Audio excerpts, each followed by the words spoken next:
Now, here we go. So a little bit about myself.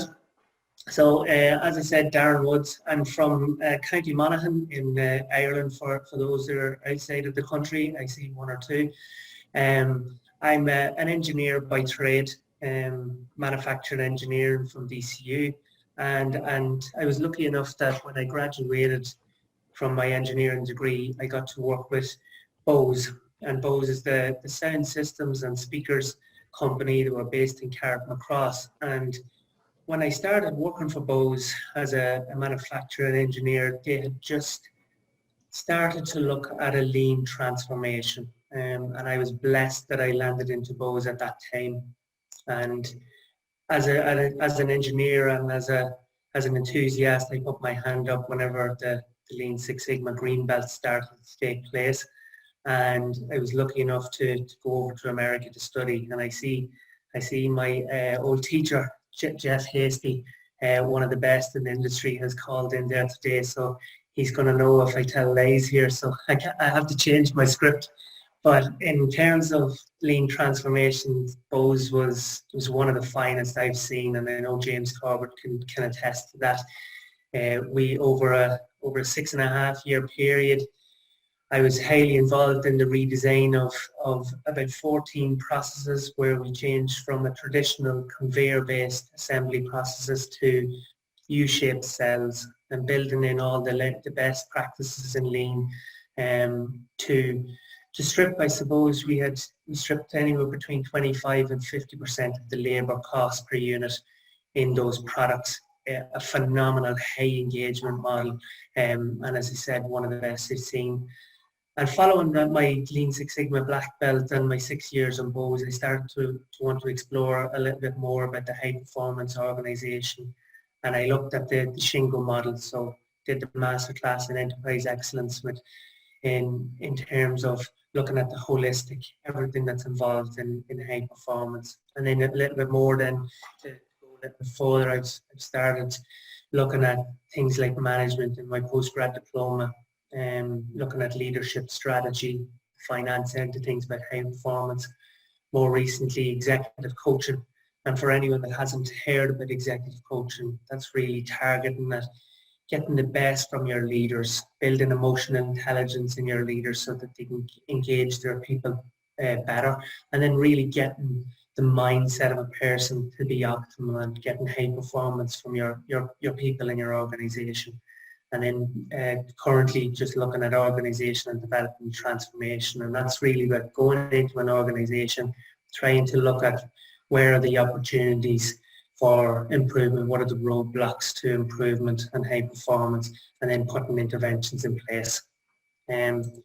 So from a business consulting point of view, I've worked with as an internal consultant and an external consultant, and I've worked in companies with electronics, pharma, food, biotechnology, and I often say that one day of the week I could be in a plant looking at someone making turkey burgers, and the next day I could be working with a company that produces blockbuster cancer treatment drugs. And for me, they're all the same. They all have processes, they all have people, they all have problems from day to day, and they all have room for lean and continuous improvement. I think that's what has attracted me most to lean and continuous improvement, is how it just fits everything, no matter what industry it is. And before I get into the nuts and bolts of talking about high performance organisation, I just want to share a story. So around 20 years ago, like 22 years ago, I went to watch a football match with my dad. And I turned up to the turnstiles, and a local club member stopped me and asked me did I have my football boots in the car. I didn't, and we drove home and I got my football boots, and I made my senior championship debut when I was 15. And although we were at the end of a 30-point defeat that day, and the fact that my senior football club hadn't won a game in many, many years, never mind a championship, I swore that I would win a championship with Blackhill. And it was 5 years later, we, through hard work and everything else, we found ourselves in the first championship final for over 50 years of the club's history. And about 10 seconds into that game, I was on the receiving end of a blindsided tackle and found myself in the back of an ambulance being carted off to the hospital. I later found out that I had tore ligaments in my shoulder, I had dislocated my shoulder, and I had slipped a couple of discs in my back. And about a year of physiotherapy, I found out that the physios told me I wouldn't play again. But despite what the experts said, I was determined, and I was back playing a couple of years later, but tormented with injuries. And that was 2004 was the first final. And it was 2013 before we got back to another final. 12 hours after my little girl Eloise was born, I was tired and emotional, and with my knee heavily strapped, as you can see in the photo there, I lined out to play another football final with my team Blackhill. And 10 minutes into that game, I tore my hamstring. And another conversation with a physio, another year injuries, and another physio telling me that I should just pack it in. But I didn't. And in 2014, we found ourselves moving through the championship once again, doing quite well. And a week before the semi-final, I tore my cruciate ligament in my knee. Very bad injury. And the physio said that at my age and my history that I should just quit because I'll not recover. But I didn't. I went through the operation, and about 9 months later, I lined out in the championship once again. And in 2015, we found ourselves right back again to the final. And we were going well. And 3 days before the final, in a training session, I tore my hamstring very badly. And at that point, I just said, that was it. I have to quit. Now, we lost that final. So we lost the final in 2013, 14 and 15. And I suppose I'll ask you, or you'll be wondering, what's this got to do with anything to do with business or high performance? Well, businesses, like our football team, we didn't reach our potential. And many businesses out there, although they're competing, they're not tapping into their potential. And there's no pride you can take from just competing and being okay. The pride is by reaching your high potential and being high performing. Now, I suppose bear in mind we were a junior football team in Monaghan, so our high performance system wasn't really something top of the list of Blackhill. So when I talk about a high performance system, this is the model I usually turn to, and it's based on something called the Shingo model. And for anyone out there, a quick Google search will point you in the right direction of the Shingo model. Definitely worth looking at.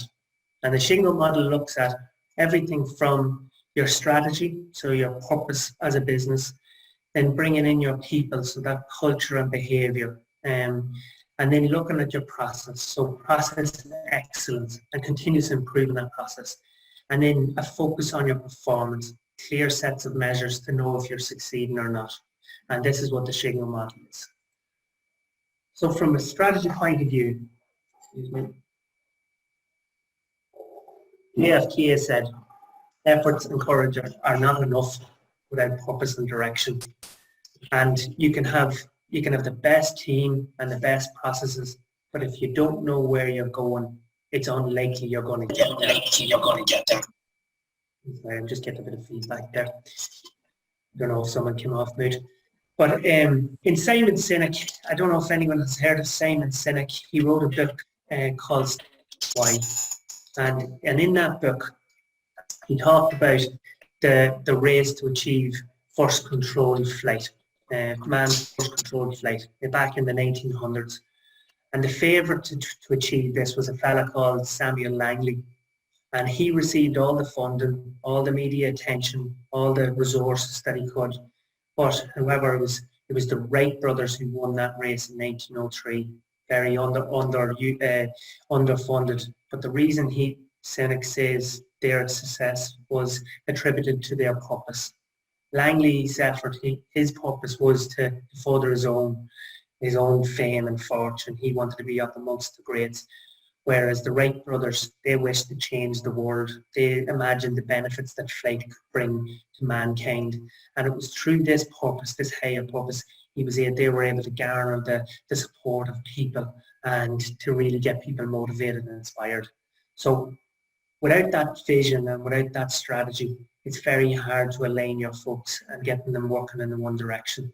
So starting off, you really need that vision. What's the purpose of the organisation? What are you going after? And through that, then developing SMART goals. So SMART, so specific, measurable, achievable, realistic and time-bound goals. And through those priorities, then share them with the team. So whether you're a business of 5 or you're a business of 500, get as many people involved in that as possible. Cascade all those priorities and the goals throughout the organisation and get everyone contributing. Identify the gaps in your organisation versus your strategy. So if your strategy is to increase demand or increase your output by 20%, what do you need to do that? You need to invest in people for data analysis. You need to invest in equipment. What are those gaps? So address them. And then look at a good governance system to put that implementation plan to place and using good structured project management. It doesn't have to be elaborate, but just structured and so that everyone stays on track. And through that team engagement and people development and good change management, you're off to a great start. Some of the tools that you might see is Ocean Cannery, an excellent system for cascading strategies through an organisation. It involves setting those priorities, feeding it down through the levels of the organisation, getting the input from teams below us, how they can help facilitate the delivery of that strategy, and putting good governance meetings in place so that you can have monthly, weekly, quarterly, annual reviews of those metrics and have you achieved them. And then you can use good project management tools, whether it be DMAIC or A3 or 8-step project management, something just structured. And then if you can feed those high-level organisation goals into daily and hourly metrics that you can build into your PSQDC board or your tier board or your huddle board, whatever you call it, that stand-up meeting at the visual management boards. Translate those high-level priorities to low-level metrics to make sure that everyone's keeping a track on it.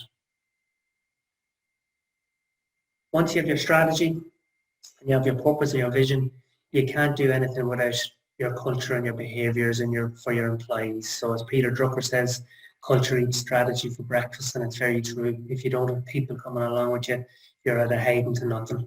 And here, for me, this is where the magic happens in terms of high performance and lean. So it all starts with good leadership. So leaders driving accountability, inspiring and motivating their people, leading by example. And I mentioned the executive coaching there. So having a leader that has good self-awareness and emotional intelligence, and for most to say that emotional intelligence is far better predictor of success than an IQ. So really looking at that leadership end of things, and are you getting the best from your people to engage them? And through employee engagement, what I mean here is where your leaders are mentoring your employees. They're having one-to-one conversations with them, and they don't have to be formal, they can be informal, but really looking at, are there any issues with your employees? Are you solving those rapidly?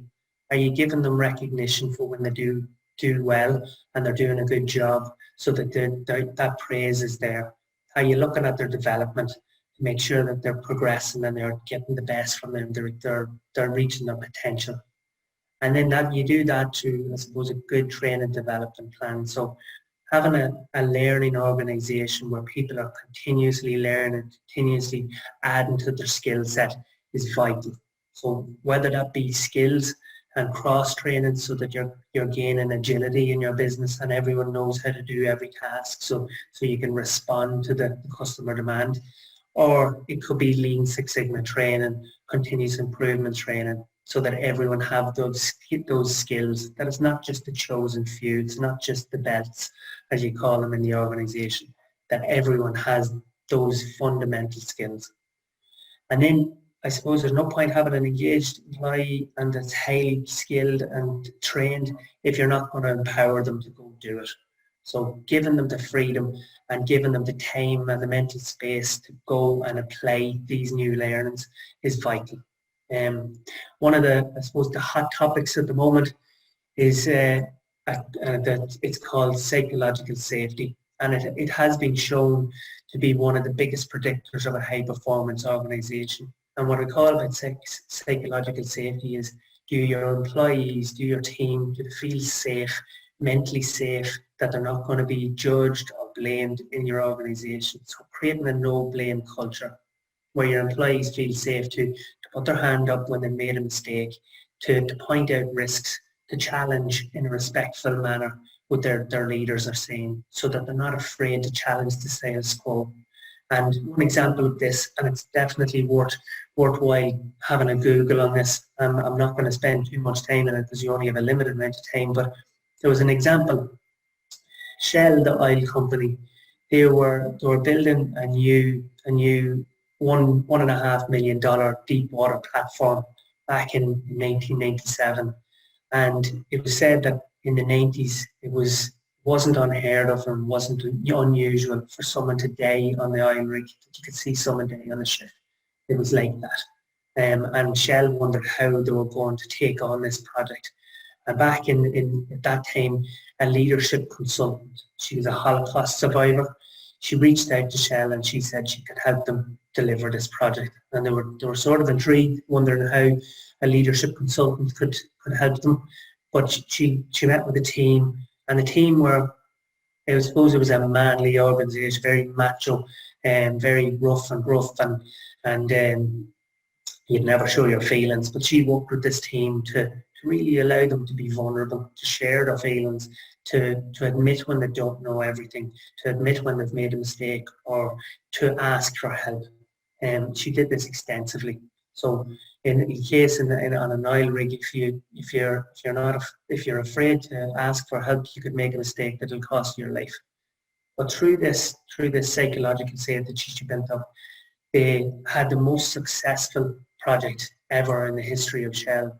And then when they translated that through to the rest of the company, they saw a reduction in 84% in safety issues. So it's a powerful thing to have that psychological safety. So if you can build that in your teams, you're on to a winner. So continuous improvement, and you could talk forever on this topic, but I just wanted to give a sort of a high level overview of continuous improvement. And what you really want to do is target your continuous improvement around your strategy, what your purpose is. And how to do this is by making problems visible. So you do that through visual management, or you do it through your PSQDC, your tiered management board, your metric boards, that visual management. And make sure that you're embracing those reds, those out of specs. Your board should never be always green, or you're not challenging yourself enough. But when there's a red, initiate problem solving. And problem solving can take many shapes and forms. It can be a full-blown DMAIC process, define, measure, analyze, improve and control, where you're doing a yellow belt or a green belt project on something. Or it could be as simple as just a 5 whys. I know more recently I've stripped back problem solving, really trying to simplify it so that it's accessible to everyone. I suppose based on the Pareto rule, 80% of the problems will be able to be fixed quite easily. And you want everyone to be able to do the problem solving in the same manner, so making that accessible. And I think if you can get problem solving working in your business, you're halfway there. If effective problem solving is halfway, you're making great strides in that. Because this problem solving should point you towards countermeasures, and that's where your lean improvement tools can be used. So use your lean tools to implement solutions to the problems or continuously improve your process. And when you implement those, implement sustaining tools. Because let's say you're looking at your garage and you clean your garage out once a year, a couple of months later it's a mess again, and then you're just ended up trying to improve it the following year. So implement some sort of sustaining tool, whether it's called standard work or visual management, locking things down, if you're doing something like 5S. And then audits and checks. This is what builds a culture. So systems drive behaviours. So if you have an audit and a check in place to sustain your improvement, that increases the chances of success. Because until the behaviours are built like a habit, I suppose 21 days, if you can do your audits for 21 days, you have a great success of sustaining it. So some of the tools, high level overview, process mapping, really understanding the flow, end-to-end flow of your process. Things like 5S, really a place for everything and everything in its place. I know in your industry and that there'll be a lot of changeovers. There'll be a lot of small runs, a lot of variation. So SMED and quick changeovers will be vital, making sure that your equipment is utilised effectively. And even training the folks in your team to go after waste elimination. Teaching them how to see the waste so that they understand that this is not value added through the 8 wastes. And then one of my personal favourites, and I think it's getting great value from it, is something called standardised work and standard combination tables. And what I just wanted to just go through is this simple example. So let's say your business is a B&B or a hotel, and part of their strategy, they want to boost customer satisfaction. And through research and through data analysis, you found that one of the big problems in customer satisfaction is that people are waiting too long for their toast in the morning. And they would like their toast in about 90 seconds from when they order it. But currently it's taken 154 seconds.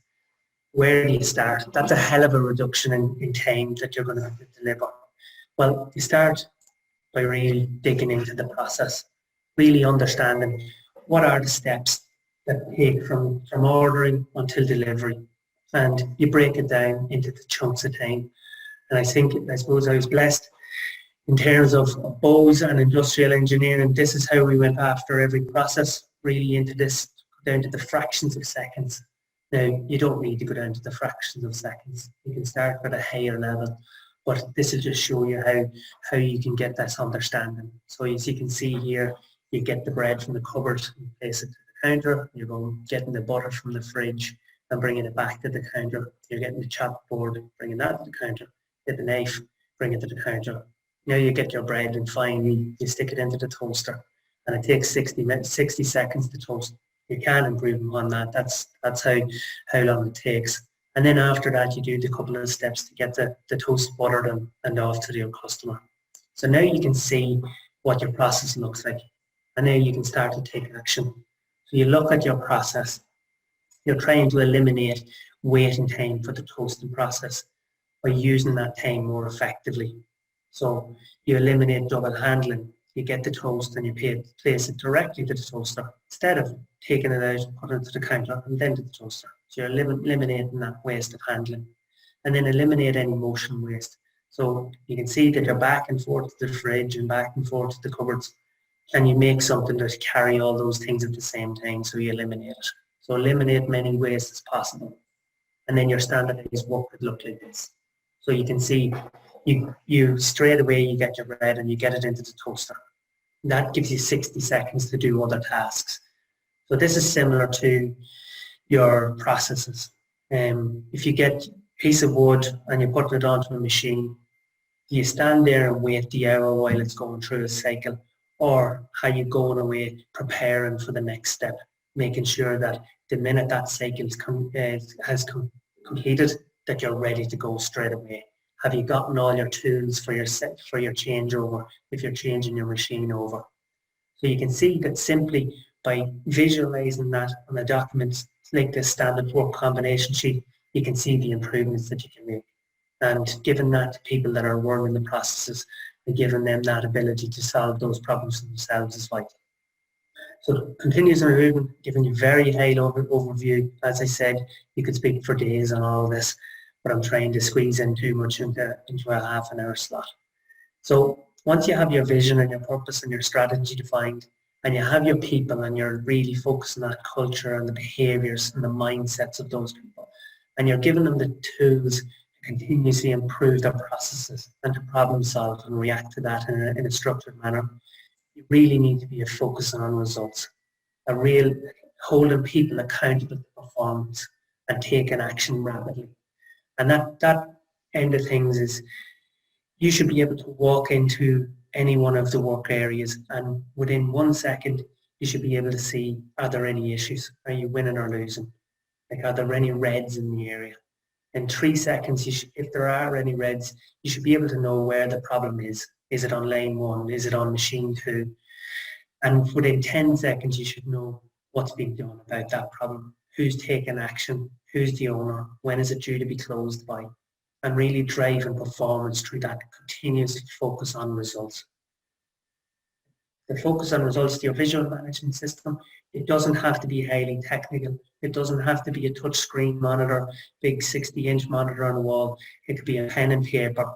The best systems I've seen is where you physically have to use your pen, your green pen, red pen, and put the dot in there, because it drives that accountability. So it's just that focus on results, and always focusing on the right measures, leading and lagging indicators. And the lagging indicators is something we typically use. So a lagging indicator is a metric that has already happened. It's too late to do anything about it. So for instance, an accident, one lost time accident, that's your lagging indicator. But if we had been looking at leading indicators, we may have avoided that accident. And a leading indicator for safety, let's say, would be your percentage compliance on training, or your percentage compliance to wearing PPE, or how quick do you close actions and take action against near misses. So these could be leading and lagging indicators, but you'll find what makes sense to you versus your priorities.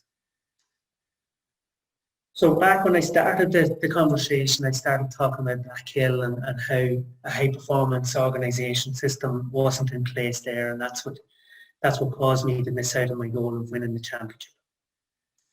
Well, in January in 2016, a new management team took over, and I had hung my boots up, but the manager told me about his plan for the team, his strategy, and he asked me to be the captain.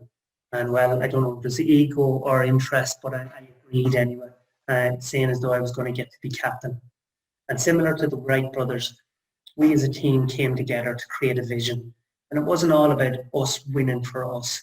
We looked at what would it be like for the community, the members that have been there for 50, 60 years, and would love to see Blackhill winning. All our parents that have gone to our games and carried us forward. And we used that vision to really drive us on in the hard times. And then we looked at the culture in the organisation, in our team. The manager, he would have met with me most days on the phone, talking to me to ensure that all was well in the team, the mood was well in the camp. He focused on creating a culture of excellence within the team. So everyone training or playing had the right manner. They worked for each other, never were critical. We weren't criticising each other. There was no blame. We just really supported each other. So he drove this.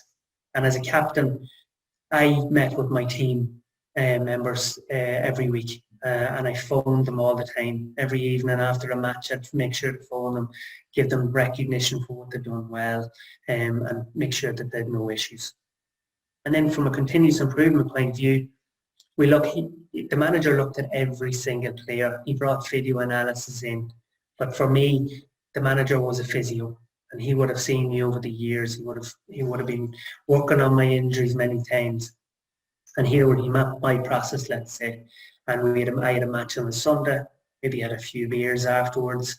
I did weight sessions on a Monday, trained on a Tuesday, weight sessions on a Wednesday, trained on a Thursday, weights on a Saturday, and a match on Sunday, and repeat. And you can see my metrics here. Matches per season, the team played between 47 and 49 matches. I played between 12 and 17. And my availability for the team was about 30%. My weight during the season was anywhere between 13.5 stone to 14 stone. And I did 3 weight training sessions a week, and I did 3 hours of hitch training a week when I wasn't injured. So my physio looked at this and he changed it. He took a new style. So instead of post-match beers, I had post-match cryo spas and ice baths and recovery boots. Instead of three weight sessions a week, I did 1 weight session a week and did 2 with stretching, as much as I hated stretching. And instead of 2 90-minute training sessions on the pitch, I did 2 half-hour sessions, 30 minutes. If we were winning a game with 10 minutes or 5 minutes to go, I was taken off. And from 2014 to 15, I never played over 20 games in a season without an injury. And in 2016, I played 45 games and I missed only 2 games. And by putting this high performance system and this attitude towards a junior football team in Monaghan, we finally got the result. So after 64 years, we won that championship. And I firmly do believe it was down to his approach to driving high performance in our team that helped us reach our potential.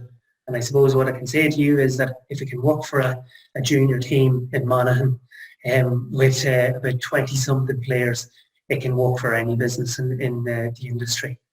So I suppose that's me.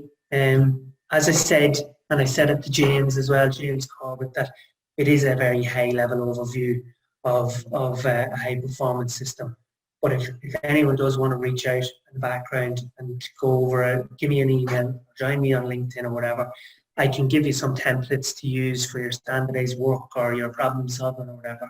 But please do feel free to reach out. And I suppose I'll stop there. And if there's any questions, I'll be happy to answer them. Thanks a million, Darren. You can hear me okay? I can hear you, James.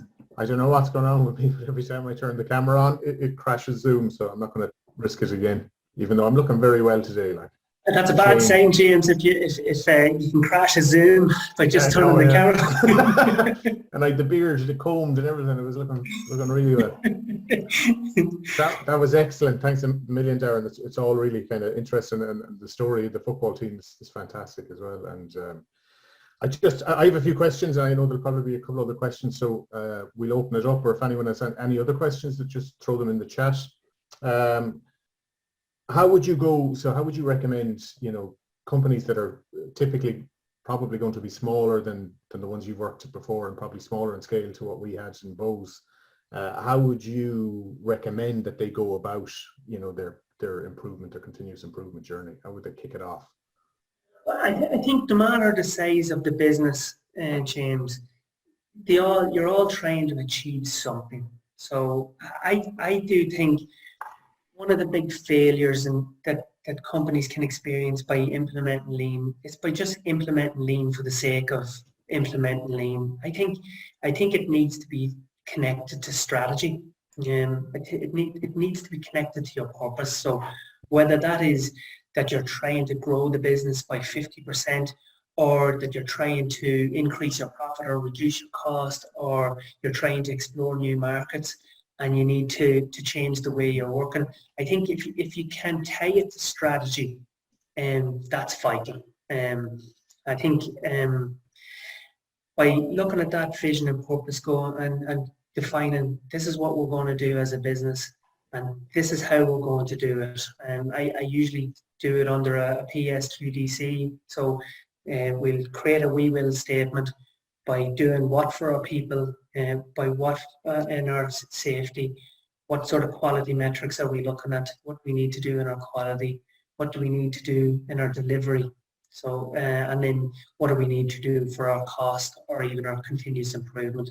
So that's the way I would do it, James. It's building it in through strategy all the time. Very good, thanks, Darren.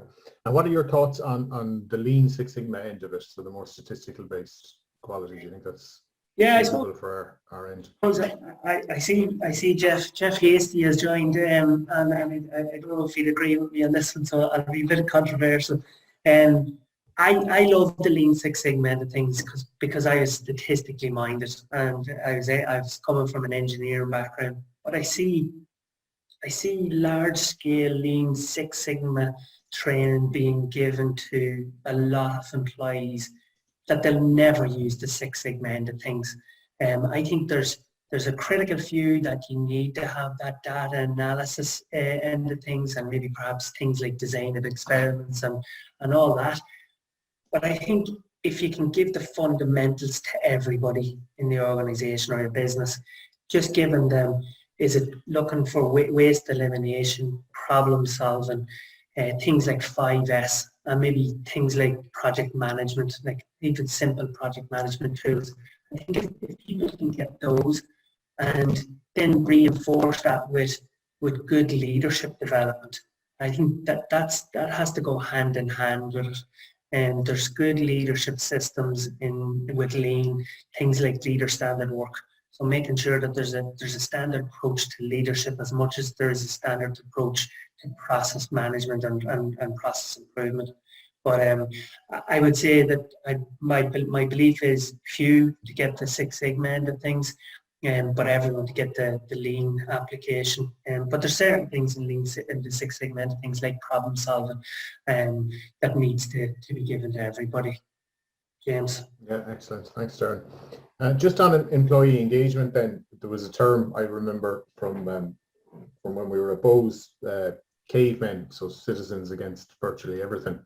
So if you do in your organisation, and a lot of feedback from companies would be maybe on the difficulty of getting everyone to engage in this, and I know over the years I've given a good few kind of Lean demonstrations or box building exercise in companies, and like constantly you get this feedback that that'll never work here, and no, everything we do is different, and even though they're making boxes essentially, they're fairly complicated boxes, but they are making boxes. But this mindset of no, it won't work here, it'll never work here, that caveman mentality, how would you kind of recommend that companies go about engaging their employees and try, kicking off to start the cultural change within the organisation? Yeah, look at that. I think you probably will have a few cavemen, but it's I think the way Bose went around it was excellent. Is focus on the people who are with you at first, and really get them moving. And I've seen it before, is that if you focus on an area and try and start improving that area with a particular leader or a particular team, people start to catch on and say, well, oh, I can see that the grass is actually greener over here in the continuous improvement space, and you can start to bring them along with you. But in my experience, James, I think people do want to get involved, and sometimes it's fear.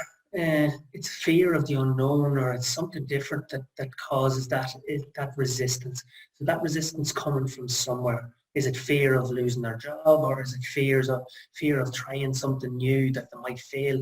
And I think tapping into that whole psychology of it is a big thing. I think psychology is a massive thing in the whole change management, and I think it's a big thing in Lean too. And people do want to get involved, and it's you have to tap into what's stopping them. And I think I said it, there's something about, if you think the best of your people, they will prove you right. There's this thing called the Pygmalion effect. It was a study, Rosenthal, where if you perceive someone to be high performing, they will prove you right. And there was an example, whether it's true or it's just a good anecdote, but there was a story about a teacher. A new teacher came into a school, and he was given one of the toughest classes, one of the underperforming classes, but he wasn't made aware of it. He was just handed a sheet with the people's names on it and their numbers beside it. So he looked at this sheet, and that was fine, and he goes, geez, I have to up my game. This is a really good class. And he started prescribing them tougher assignments, really treating them as equals or betters. And he worked with them over the year and really challenged them, this class. And at the end of the year, the principal came back and said, Jesus, you did a serious job with this. How did you turn this class around? And he said, what do you mean turn the class around? These are all geniuses. They're all really smart. And the principal says, no, this is probably one of the least performing. He goes, well, look at the sheet of the paper you give me. Each one of their names, they have like 110, 120, 114. It's like they're serious IQs. And he says, they're not their IQs, they're their locker numbers. So he perceived them to be of high performance and of clever students, and they started to prove him right. And I think that's the same with employees. If you perceive them to be of high performance, they will go out of their way to prove you right. Whereas if you don't, and you perceive them to be underperforming, they'll probably prove you right on that as well. So it's definitely worthwhile having a Google at the Pygmalion effect. A lot of studies, Rosenthal, a lot of studies on that. So it's a great one for employee engagement, as we're getting the best from your team. But I think just involving people, just giving them, and I think that strategy is a big part, giving them a voice, giving them an understanding of where you want to go and letting them contribute. So you don't necessarily have to spell out exactly how to get there. People will help you get there if they know where they need to go. Brilliant. Thanks, Darren. Oh, no, you can see me. Hold on a sec. Sorry now. Can you hear me as well? I can hear you again. Oh, brilliant. Okay. I got a laptop working. That's great. So I'll just open that up to the participants there. If anyone has any questions for Darren. Clement has his hand raised there, I believe. Oh, Knut. How are you doing? Oh, yeah. Sorry, I just turned the camera on as well. Yeah, very good. Thanks very much, Darren. Very interesting. I wanted to ask you more about your problem-solving techniques. We're kind of doing special stuff all the time, and I find my guys painting themselves into corners regularly, and they're not predicting what might be an issue, when the issues might arise. So I'd be interested to hear sort of more, a little. I don't want to take your time, but No, it's fine. It's fine.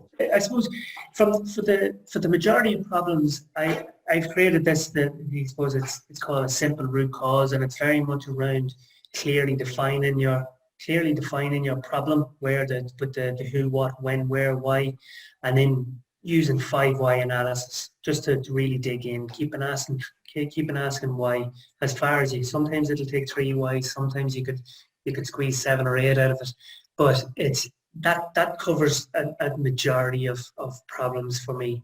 And then there's other things like fishbone analysis, when you're not really sure of that problem. But what I've found is taking a problem and applying fishbone, you could have hundreds of things on your fishbone. But if you narrow that focus by really digging into your process and trying to find out, could the problem have happened at this point in your process? No, let's move on. Could it happen at this point? No, move on. Until you really narrow down the prioritized problem at the point of occurrence. So where could it have happened? And dig in there. And I think you asked the question about how can you predict problems that could happen. And have you heard of failure mode and effect analysis? So it's looking at each step. So if you map your process from end to end, it's going through that process, and I'm giving it a high level here, but going through that process and really going, what could go wrong at this step in your process? And if it goes wrong, how severe would it be? And if it goes wrong, how easy is it for us to catch it before it gets out to the customer? And that's something, if you want to look up at FMEAs, that's an excellent tool. And I have been combining that now with the standard combination sheet, because the standard combination sheet is step by step. You're going through your process, and then it's easy to start looking at those steps in terms of what can go wrong and how bad can it be. And what that does, it creates a risk priority number, and then you can go after your top risks. You don't need to go after everything, but you can go after what are the high risk items in your process that can go wrong, and then just put problem solving around those. great. Yeah. Thank you. I hope that helped. Well, it's a starting point, yeah. Thank you. Yeah, that's a big element within I suppose the lean modules as well that we teach, Ishikawa diagrams and failure modes and effects analysis, so even for product design, but also in the process as well. It's a very valuable tool. And it definitely can help identify a lot of the issues. So anyone else there have any questions for Darren?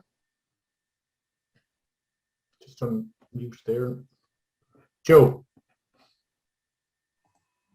Hi Darren, thanks for Hey, Joe. just a quick one. One of the things you mentioned was the psychological safety for your employees, which obviously is an extremely powerful thing if it can be if it can be harnessed the right way. I'm just wondering, do you have any kind of tools or techniques for, to help companies to kind of balance, I suppose, creating that environment of psychological safety for employees versus kind of creating a kind of controlled environment that's I suppose you really know what's going on and what's happening. So just wondering if you have any insights you could share with us on that. Yeah, there's a couple of things you could do, Joe. I suppose the very easy ones is just explaining to the team that we want your input, we want your advice, or you want your suggestions. We want people to speak up, so creating that environment where people are speaking up. And I've seen just a simple thing to add to your, let's say if your morning meetings, that you would do a 360 view of the organisation. So say, Joe, what would you like? Is there anything else that you would like to add? Mary, have you anything else? Jane, have you anything else? And just creating that environment where you're looking for people to speak up. And 99 times out of 100, when we're asked as a team, a collective, we'll probably sit back and we'll say, you know what, I'm not going to say anything here because I don't think it's that important. But when you're actually called out of saying, Darren, have you anything? You're welcome, you're open. It creates that environment to input. And then there's other things you can do deeper, which is really just getting the teams to know each other a little bit personally. So sharing some personal stories with each other, it creates that bond. And then you can go even further. Let's say if you had a team that's suffering from that, you can go further where you're creating environments where people are sharing things that they don't feel that they're that good at, that maybe they need a little bit of help with. And once you get that sort of environment where people are not afraid to share what's challenging them and that they're reaching out looking for help, it's massive. Because how often or not we want to appear that we know everything, and sure, nobody knows everything. And that's how mistakes get happened, and that's how defects get out. And that's how safety issues happen, where we're too afraid or too proud or afraid of being judged to say, do you know what, I need some help here, I'm not 100% sure. So it's still having those conversations with your teams. It doesn't have to be big, massive workshops, but just those simple things to open the doors to ideas. So yeah, that's perfect. Yeah, so you can relate to all of that, and I suppose we've been trying hard on that whole thing to kind of create the proper culture and environment around that. And like one of the massive benefits that has come out for us is the people are much more eager to speak up earlier on, and it's helped us to identify a problem much earlier in the system, and then obviously the problem is much easier to solve if you can. What we had found in the past is some people might be afraid to speak up, and then the problem kind of festers, and then it becomes a much more difficult problem to fix. So yeah, thanks for that, Darren. no problem, Joe. That's brilliant. Thanks, Joe. There's a great question in the chat there from Bill that my wife, I'm sure, has asked me a million times. Is there any simple tests for emotional intelligence? Yes. You might, James, you might not always like the answer now, but I don't think so, no. but there's different assessments that look at emotional intelligence. So there's one ECR, Roach Martin, there's an EQI 360, and that they are powerful tools. I think as part of a leadership development end of things, to help a leader to gain self-awareness about themselves of are they being assertive enough, are they innovative enough, are they self-aware, how are they perceived by the others in the organizations. They're powerful tools, but also be mindful, and this is not me as an executive coach saying this, but be mindful that these assessments are self-assessed, and maybe they're assessed by others in the organisation about your emotional intelligence. They're only opinions, so that maybe you might not even assess yourself correctly, but it does get a conversation going, and I think that's the main part is getting the conversation going, perhaps with a peer or with a coach, so that you can start to put conversations in place about building that emotional intelligence. There's a great book, Daniel Goleman, They wrote on emotional intelligence. It's well worth to read for anyone interested in that. I'll pass it on to Jenny. I'm sure she'd be very interested. Is anyone else there with any other questions for Darren before we wrap up?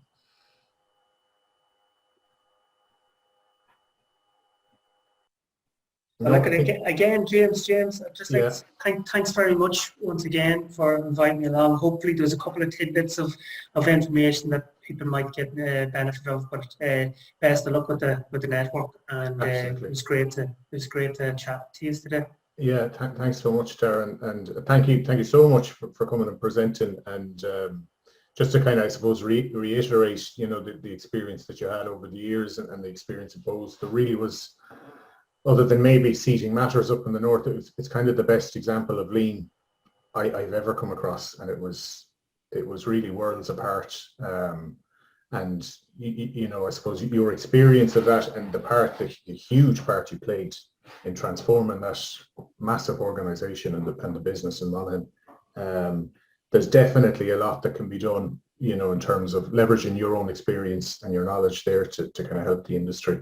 And there's a lot of support available to companies as well. You know, Enterprise Ireland are often offering kind of a lot of support there with the Lean Start to begin with. So I definitely would, if companies haven't done that at this stage, I definitely would ask, and maybe we could throw up a link to that as well, or share that to the website as well, some of the links there for the Enterprise Ireland support. Okay, so we'll wrap up. Again, thanks so much, Darren Woods. And if anyone, we're going to circulate this video around again through our YouTube site, so you can go back and look at the presentation. And Darren, you'll share the slides as well. We can make those available to people. And if anyone is looking to contact with Darren, you can just send an email to info, or his details are there on the slide anyway. But if anyone is looking to contact Darren directly, you can give me a shout through the email. So I just want to maybe prompt people as well. You know, the network is here to support the industry and to try and help the industry grow and develop. And you know, if anyone has any suggestions on topics for these webinar sessions, I think these are hugely valuable. You know, there's been a lot of discussion of late around supply chain and difficulty in getting materials and the increase in cost in raw materials and board material especially. That's definitely an area we can look at. Also coming down the road, something I've been looking at a little bit recently is the reduction in the OEL limits across Europe that's going to kick in January 2023. So at the minute, you know, you're allowed whatever 5 milligrams per cubic meter of wood dust, and that's going to be reduced down to 2 milligrams. So that's going to have an impact on the local exhaust LEV systems that people have. So that's a topic I think that we're going to need to start looking at, and the network can certainly help. And we maybe get someone in from some of the suppliers of these ventilation systems and exhaust extraction systems as well.